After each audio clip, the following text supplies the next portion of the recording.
Hello, and welcome to our weekly dialogue with Helga Zepp-LaRouche, the founder and chairwoman of the Schiller Institute. It's February 28th, 2024. I'm Harley Schlanger, and I'll be your host today. You can send your questions and comments to us via email at questions@schillerinstitute.org, or you can post them on the chat page on YouTube. Well, Helga, we're now in a period of both profound danger but also of enormous opportunity to overcome these dangers and begin a new era of peaceful cooperation for economic development. The Schiller Institute, your organization, is a leading force in shaping an emerging new paradigm through the ongoing organizing efforts of the International Peace Coalition, as well as the circulation and discussion of your 10 fundamental principles of a new security and development order, which provide both a philosophical and a practical basis for the transition to a new paradigm. Now, the first question I have is from someone who follows us very closely in the United States, who writes, Helga, in the last days, we've seen new provocations coming from the NATO side, such as the proposal of French President Macron to consider deploying NATO troops in Ukraine, and the discussion in Germany of providing Ukraine with long-range missiles, and even the deployment of nuclear weapons in Germany and Europe in general. Do you think there's going to be a pushback against these and similar provocative proposals, or are they just going to go unnoticed? Well, there is better going to be a pushback because, if you listen to what these political leading circles are saying for the most part these days, there's only one conclusion, that they have gone collectively completely mad, and that we have to get them off this course, because if this is continuing, it will lead to a direct confrontation between NATO and Russia in the very near future. Now, as you mentioned, the recent outburst of very problematic mental condition was visible by President Macron, who organized a meeting with about 20 countries on Ukraine. And then in a midnight conference, he all of a sudden announced, that French and other NATO troops should be sent to reinforce Ukrainian troops inside Ukraine, and that he would lead a coalition of countries who are planning to enable Ukraine to send medium and long-range missiles to Ukraine, and bombs and so forth and so on. So this was obviously in the middle of a gigantic pressure on Germany, on Scholz in particular, to send the Taurus medium-range cruise missile, which can fly more than 500 kilometers and therefore could reach theoretically Moscow, and other strategic targets, the Kremlin, ministries. And obviously, this caused Chancellor Scholz to put the brakes on, fortunately, for the time being, because he said that he under no circumstances will allow that Germany is being pulled into the war as a war party. And he also disagreed with the sending of German troops into Ukraine. And in that way, there was an open split between Macron and Scholz, which, I can only say that the people who are pushing these escalations, they have no responsibility. It is as if their mind has been completely turned off, and some evil genius has taken over their brain and dictates them things which are leading the world, if this would be followed, directly into Armageddon and nuclear end of civilization. So I think, I can only say it's now really high time that people in Europe and elsewhere wake up and put a brake on that, and basically, take the streets, not like all these demonstrations which were organized by this so-called investigative journalists against right, which turns out to be a orchestration, actually, where the suspicion is that the government is organizing that, for their own political reasons. The same people should go on the street and march against the danger of an immediate nuclear war, because this is what the result will be of these policies. And naturally, in Germany, you have people, the problem in Germany is that as of now, even if you would get rid of this incredibly incompetent so-called streetlight coalition, if that would be replaced by the opposition, let's say the CDU, CSU plus the FDP or the Greens, you would get no better, because you have politicians on the side of the opposition party who, like this guy Kiesewetter, who is saying we have to bring the war deep into the territory of Russia.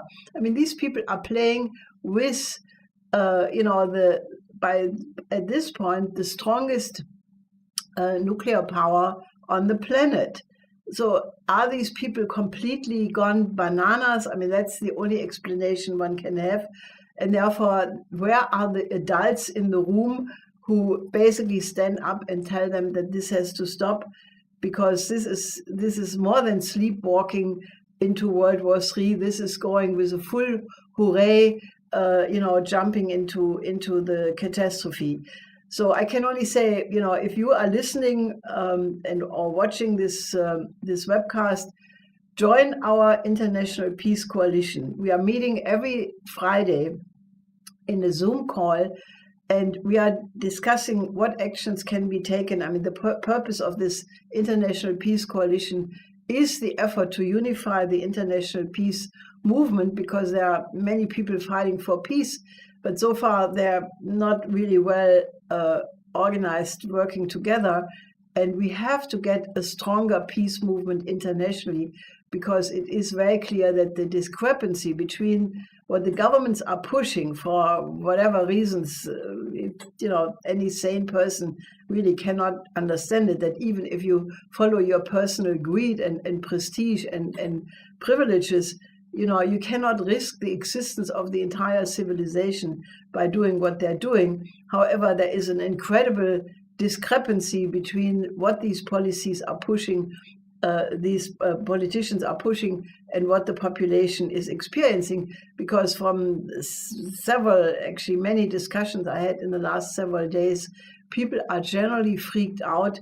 They are scared. They think, are these politicians, have they gone crazy?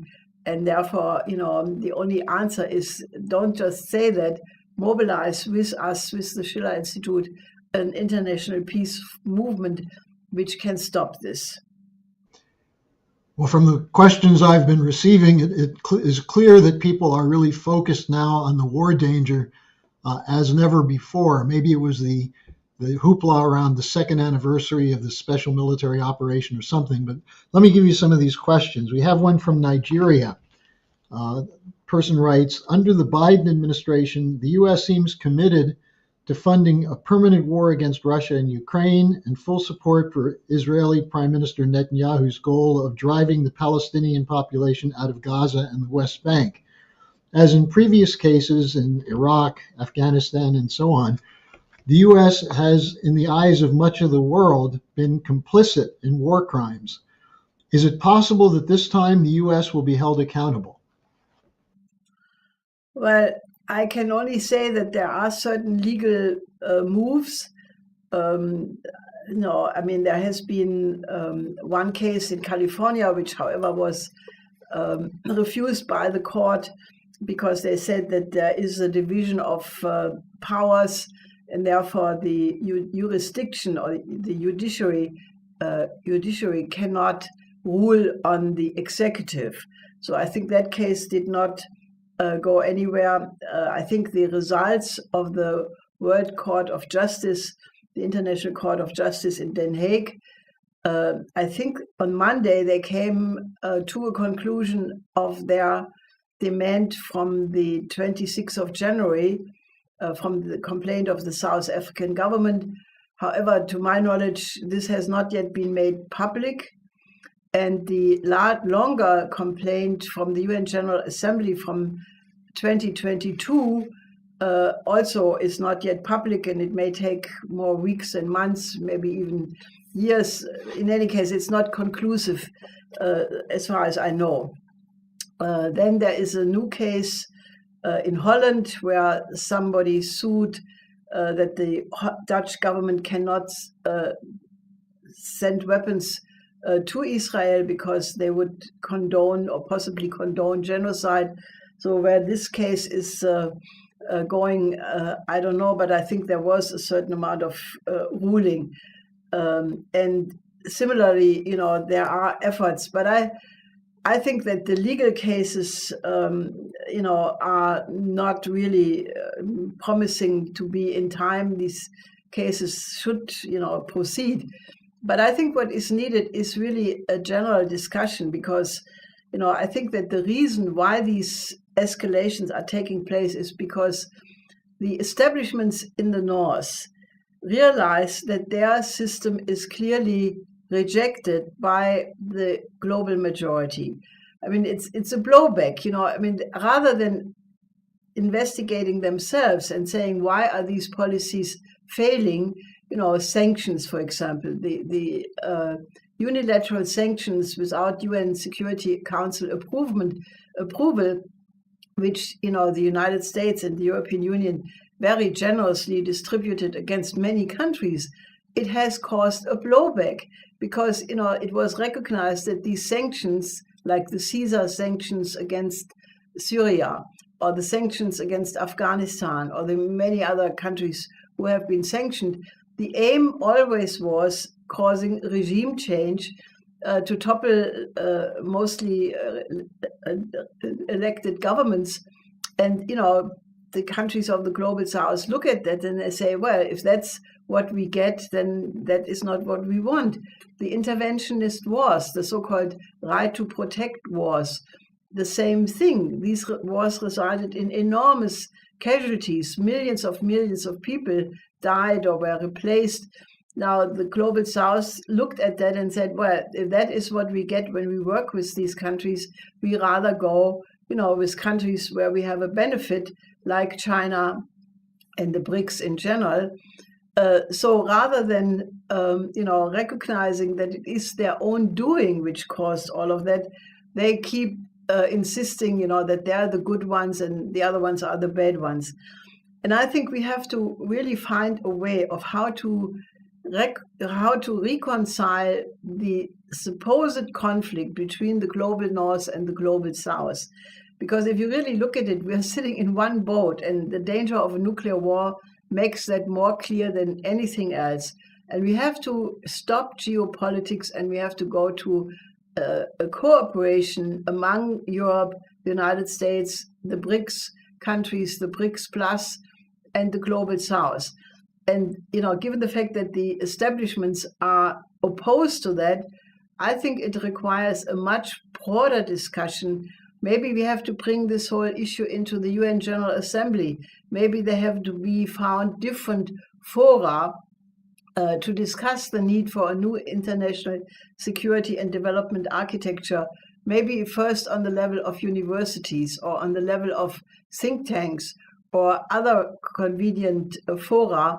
But I think the population is really asked, to get much more involved in expressing their will and their rightful demands.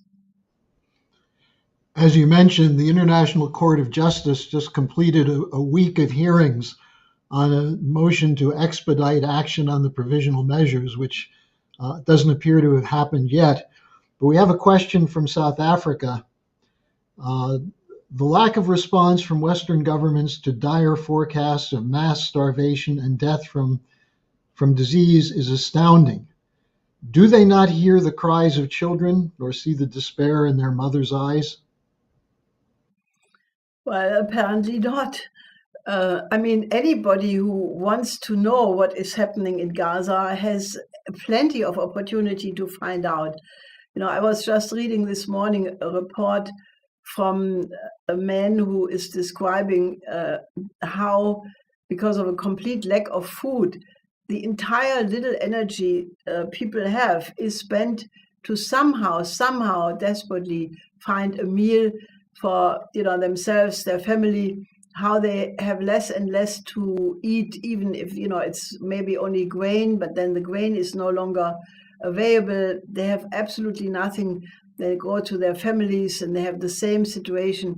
And, how people who were normal weight and healthy only a couple of months ago are now dwindling and about to starve. And it's heartbreaking. I mean, I cannot understand how people can know these things and then turn it upside down. I mean, like, for example, in Berlin, there was just a film festival, the so-called Berlinale. And while I only read about it and I did not, participate or have a closer look, what was reported is that some of the artists started to bring up the issue of what's happening in Palestine. And then there was a huge outcry where they basically say that this was a demonstration of hatred against Israel. That's not what happened. Absolutely not. How can you not express a deep felt, human outcry of what is happening to the Palestinians sitting in Rafah, 1.5 million people, unbelievable situation.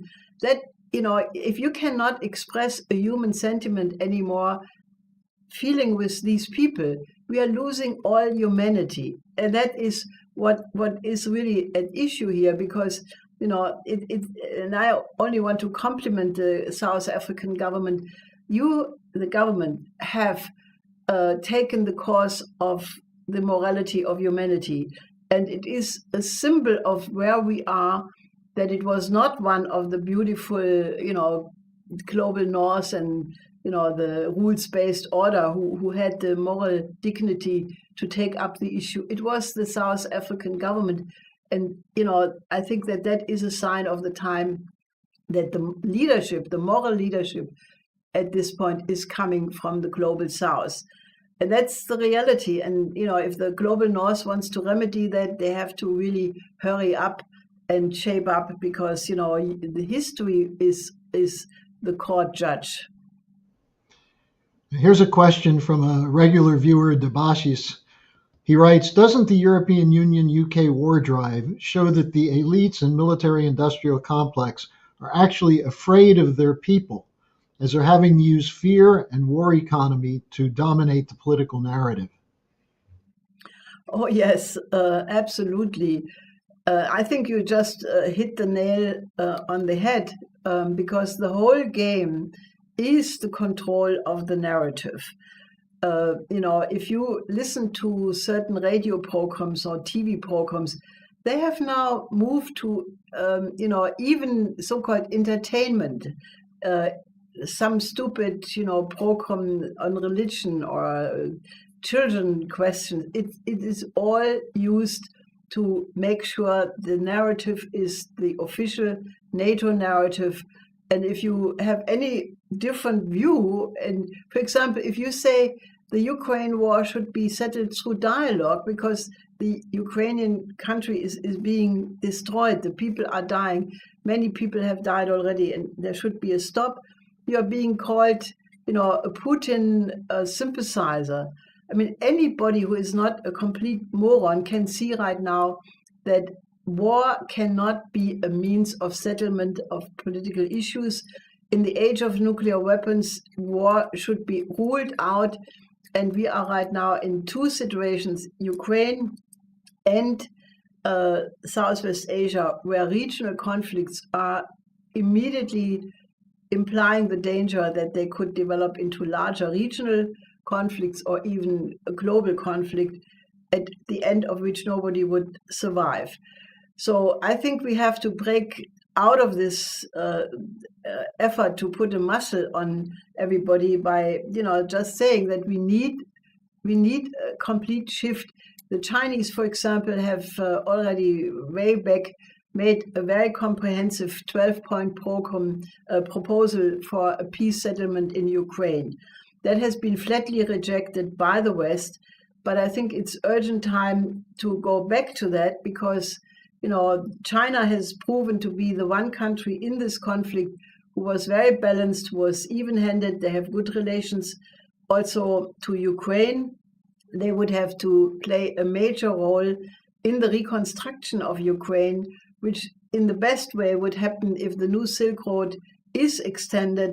The entire Eurasian land bridge as part of the world land bridge would be built, and then Ukraine could have a future and, basically have a prosperous, idea for how they would reconstruct after this terrible war.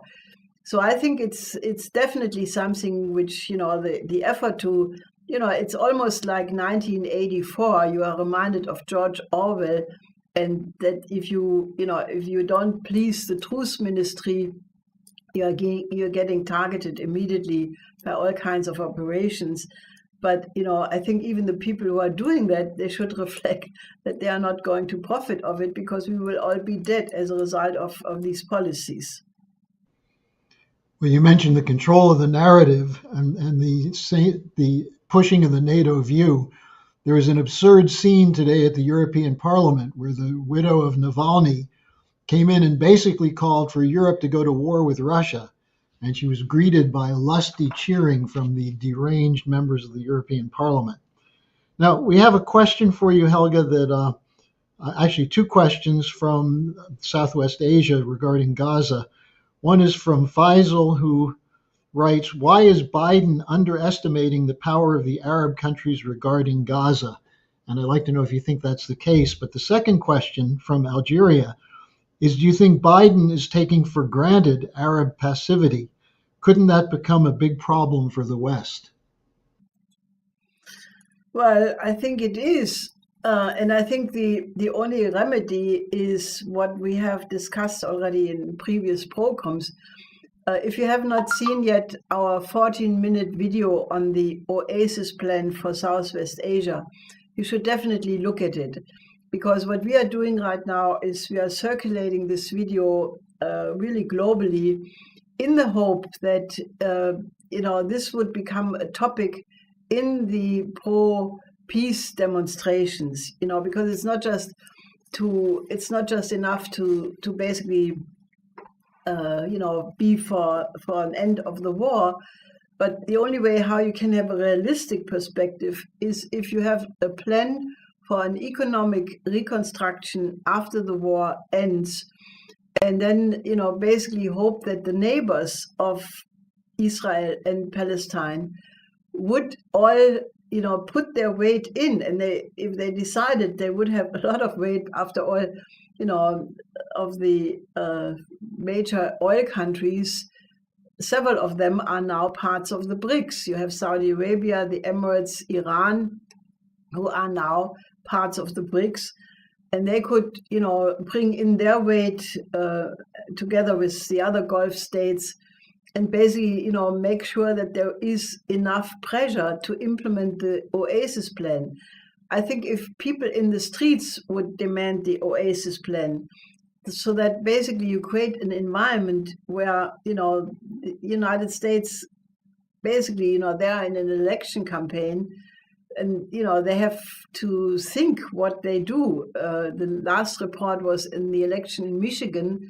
There were many people who were undecided, and it was pre-discussed that undecided would be a protest against Biden's policy.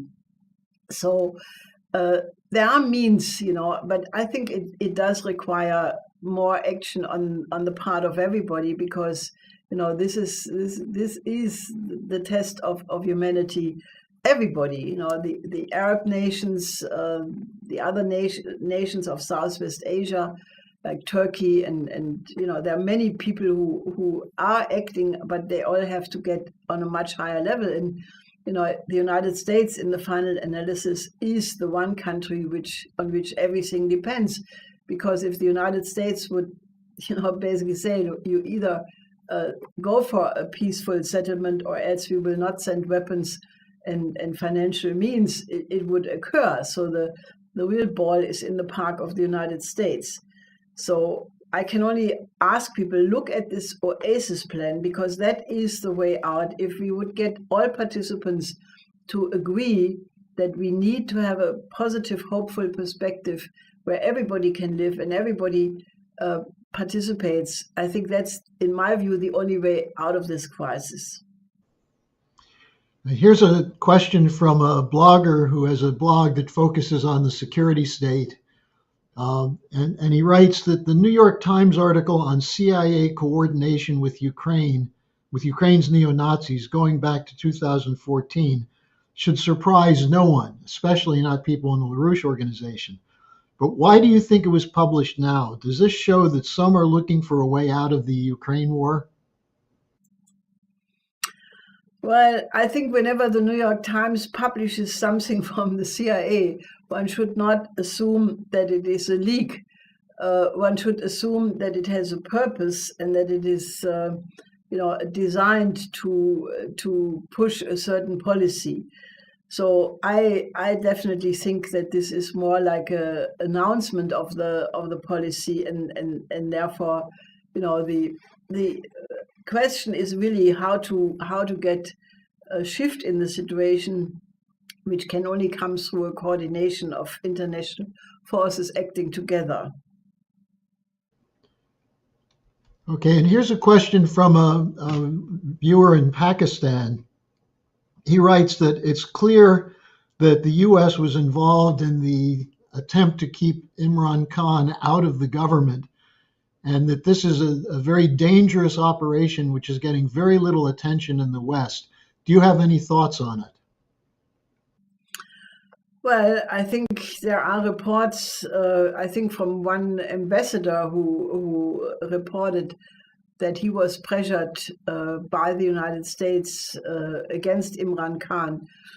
And, Imran Khan's party had the largest vote in the recent election, but apparently there were some meddling and the votes were not counted properly. But, that's another case. You cannot rule indefinitely against the will of a people. I mean, every case where that has been attempted, it led to a terrible outcome. And, I can only encourage people to, it's very difficult. I mean, I'm only to a certain extent familiar with the internal policies of Pakistan, and, the US influence there has been historically quite significant. On the other side, Pakistan geographically is sitting in the middle of the new Silk Road. And, if there is any hope for the entire region, it is the kind of economic win-win cooperation which is potentially possible with the new Silk Road. So I can only say people in Pakistan must try to, convince more people to be on the side of cooperation instead of confrontation. But again, if we do not get the United States and Europe to stop the geopolitical games, I don't think that the West, which is collapsing right now, that they will collapse as peacefully as the Soviet Union. And therefore, we have to get this idea that confrontation has to be replaced with cooperation, and then you can settle any conflict on the planet. But that shift, I think, right now, if you say to most people in Germany, for example, or in the United States to certain layers, let's cooperate with Russia and China, they look at you as if you are coming from a different universe or some faraway planet. But what is so unnormal about the idea that the major powers on this planet should not treat themselves as adversaries, but to work together for the common good of humanity? That, in my view, is the necessary evolutionary step. If we are not capable of taking that step, I think we will blow ourselves all up.